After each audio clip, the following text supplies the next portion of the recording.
दोस्तों आज की वीडियो जी वहाज के ऊपर है और हम थोड़ी सी अपनी भी बातें इसमें करेंगे और वहाज की भी बातें करेंगे। वहाज जो है वो किस तरह से उन्होंने स्ट्रगल की, आउटसाइडर थे वो, और वो किस तरह से एक सुपरस्टार बन गए और लोगों के दिलों पे राज किया उन्होंने तेरे बिन वगैरह से।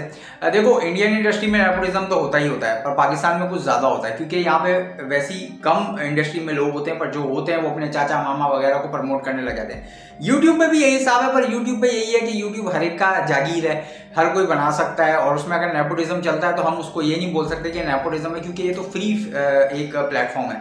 पर इसमें मजे की बात ये है कि जो हिट हो जाता है वो उसका अपने चाचा मामा को हिट कराता है, तो उस चक्कर में जो है लोग देख लेते हैं, उस दूसरे को भी वो भी हिट हो जाता है। तो यही वाली बात है कि वो प्रमोशन भी तो होती है ना कुछ चीज़। तो इसी तरह इंडस्ट्री में भी प्रमोशन होती है कि मेरा चाचा है, मेरा मामा है। इसको कहीं कहीं ऐसे एक्टर्स लगते हैं यार, बंदा ये बोलता है ये तो हमने इस बंदे को तो हमने कभी देखा नहीं कौन है, पर वो आहिस्ता आहिस्ता अच्छा लगने लग जाता है क्योंकि वो एक नेपोटिज्म प्रोडक्ट होता है और उसका टैलेंट आहिस्ता आहिस्ता शाइन हो जाता है। वो डायरेक्टर का काम होता है वो शाइन करना। हम इंडस्ट्री में रह चुके हैं, हमें पता है। तो वहाज की ऐसी लगती है के इनिशियल डेज और शुरुआत।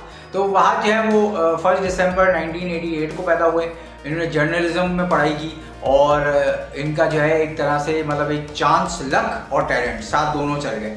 और इन्होंने ब्राइडल में भी ब्राइडल में हम वालों की एक बड़ी अच्छी बात मुझे लगती है कि न्यू टैलेंट को ये मौका ज़रूर दे देते हैं। अब उनकी बात होती है कि वो चल गए नहीं चले तो फिर कभी भी मौका उस बंदे को देते नहीं है। ये भी है हम टीवी में बुराई, पर हम टीवी में अच्छाई भी है कि वो मौका दे देते हैं, पर वो भी ऐसे लोगों को देते हैं कि वो गुड लुकिंग भी ज़्यादा हो और उनको पता हो कि भाई इस पर पैसा लगाए तो कम से कम ये शायद कुछ कमाल कर दे, तो वो इस वजह से उसको मौका मिलता है। तो इसी तरह वहाज को भी मौका मिला।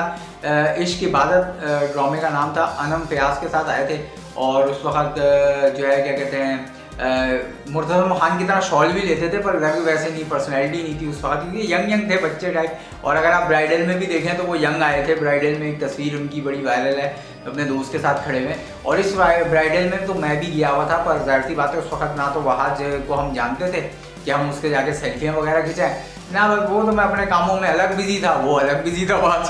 तो खैर ये वाली बात है कि ये उस टाइम की फ़ोटो है। अब आगे बढ़ते हैं। अब मैं आपको बताता हूँ कि वहाज है उसके बाद जर्नलिज्म के बाद वहाज को एक्टिंग का तो शौक था। फिर उसके बाद वहाज ने जो अपनी किस्मत आजमाई, दिल इबादत से हम टीवी पे सही चला और उसको एक रिकग्निशन मिली। फिर वो छोटे छोटे ड्रामे जैसे ऐद वफा तक, मतलब नॉर्मल ड्रामे थे। और मुझे प्यार हुआ था भी एक नॉर्मल ड्रामा था जिसमें वहाज हीरो नहीं था, नुमान एजाज के जो बेटे थे वो हीरो थे, जावियर नाम है, बहरहाल वो थे, उनको हीरो समझ रहे थे उस ड्रामे में। फिर तेरे बिन आया, तेरे बिन ने जो ज़बरदस्त काम किया ना, उससे लोग जो है ना वहाज के पीछे पड़ गए कि हानिया आमिर की वहाज के साथ जोड़ी बनाओ। फिर इन लोगों ने वही रखा, एंडिंग में जो है वहाज के साथ ही उसकी जोड़ी बनी, मुझे प्यार हुआ था मैं। उसके बाद वहाज ने फिर पीछे मुड़ के नहीं देखा, वहाज की अच्छी एक लग चल गई। अब वहाज ने फिर डिफरेंट ड्रामे शुरू कर दिए। अब अगर आप एक टाइमलाइन देखो तो वहाज ने तेरे बिन से पहले जितने भी ड्रामे साइन किए थे उसमें वहाज का इतना रोल नहीं था। तो वहाज का जो मैं में था वो भी इतना रोल खास नहीं था, ज़्यादातर आयजा खान का था, पर लोगों ने उस पर भी बोला यार वहाज का इतना रोल नहीं है, वहाज को अच्छे रोल में लो।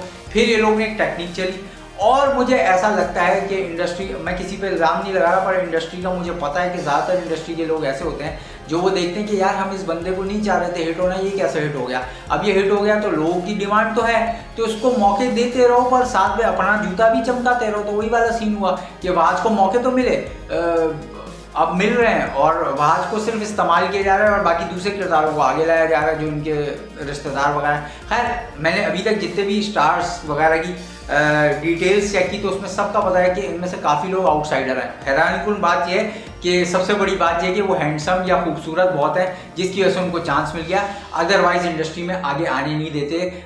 बड़ी मुश्किलात होती हैं। मैं अभी तक जूतियाँ घिस रहा हूँ, मैं अभी तक फ़ोनें करता हूँ, बड़े बड़े लोगों से बात करता हूँ, वो सिर्फ टोपियाँ कराते हैं कि है ही नहीं, बल्कि आधे लोगों ने तो बात ही करना छोड़ दी। उन्होंने बोला अच्छा इसका फ़ोन है, बात ही नहीं करो, रिप्लाई नहीं देते। तो वो ऐसा सीन होता है, पर उसमें उसका टैलेंट भी है और साथ में उसकी लग भी है, वो अभी तक सस्टेन कर रहा है वहाज ना। तो वहाज का यही सीन है कि ये लोग कोशिश कर रहे हैं कि भाई अब ये तेरे बिन बिन 2 का जो है, अब तेरे बिन 2 आएगा, मैसिव हिट होगा, तुम सबको पता है। तो इन लोगों ने क्या किया, मैसिव हिट के चक्कर में ना, उसको रोकने के चक्कर में इन लोगों ने तेरे बिन 2 हटा के इन लोगों ने दूसरे रॉन्ग में फोकस शुरू कर दिया, क्योंकि इनके अपने लोगों को इन लोगों ने ज्यादा प्रमोट करना है। और आप देख रहे हैं ज्यादातर इनके अपने लोग ही प्रमोट हो रहे हैं। होता ये है, नौकरी भी इधर मीडिया में इस वजह से होती है, सोर्स अगर हो तो। मेरी भी नौकरी जब हुई थी तो मेरी सोर्स थी उस वक्त, तो मेरी नौकरी हो गई थी, वो भी इतनी अच्छी पोजीशन पे नहीं हुई थी जो मैंने बताया। तो मतलब सोर्स थी तो हुई थी, उसके बाद फिर मतलब बड़े बड़े चैनलों में हुई नहीं नौकरी, इस वजह से, क्योंकि सोर्स वगैरह का मसला था। तो ये सारी चीजें मैं तुम लोगों को ओवरऑल बता रहा हूँ कि जो तेरे बिन 2 नहीं आ रहा ना, वो इस वजह से, क्योंकि वहाज जो है ना, ये वहाज और यमुना दोनों को आगे नहीं बढ़ना चाहते, ये दोनों आउटसाइडर है ना। तो लोग ये जो शोबिस के लोग हैं वो ज्यादातर चाहते हैं उनके बंदे ही चमके, और आप लोग देख रहे हो काफी नेपोटिज्म वाले ही चमकते हैं अभी आजकल के दौर में, और जो बेचारे नए टैलेंट है ना, वो रुक के फंसा हुआ है, उसको मौका नहीं दे रहे। तो वहाज इस वजह से हर ड्रामा पकड़ ले रहा है, क्योंकि वहाज को जो चांस मिल रहा है, वहाज बोल रहा है अभी से कर लो, क्योंकि बाद में लोग मौका नहीं देंगे। और फिर इस वजह से वहाज को ऐसी भी स्क्रिप्ट मिल जानी है जिसपे वहाज का दिल नहीं है, वो भी कर रहा है, दोस्तियां निभा रहा है, सारी चीजें वो आप सबके सामने। तो आप अगर मेरी इस बात से एग्री करते हो तो 100 लाइक्स चाहिए इस वीडियो पे, ताकि फिर मैं यमुना पे भी वीडियो लाऊं, फिर यमुना की भी स्टोरी हम लोग डिस्कस करेंगे कि कैसे था, क्या था, और वो भी आउटसाइडर थी। तो ये 2-3 ऐसे लोग हैं, हानिया पर भी आउटसाइडर है, उसके ऊपर भी वीडियो बनाऊंगा, काफी लोगों पर। तो ये चैनल पे थोड़ा थोड़ा मैं बायोग्राफी टाइप भी डालूंगा, और अपने भी थोड़े से शिकवे तुम लोगों के साथ शेयर करूंगा, जो हमारी भी पर्सनल जो एक्सपीरियंस है ना शोबिस का, वो भी बताऊंगा। क्योंकि यार तुम लोग को पता होना चाहिए, मैं ऐसी हवाओं में बात नहीं करता, मैं काम करता था, तो फिर मैं इस वजह से तुमसे सारी चीजें डिस्कस कर रहा हूँ। और अदरवाइज अगर मैं काम नहीं कर रहा होता ऐसी इंडस्ट्री में, तो मुझे कुछ पता ही नहीं, तो मैं कब जानता। तो मैंने इस वजह से तुम लोगों को सारी डिटेल्स बताई हैं। चलो अपना ख्याल रखो, नेक्स्ट वीडियो मिलता है।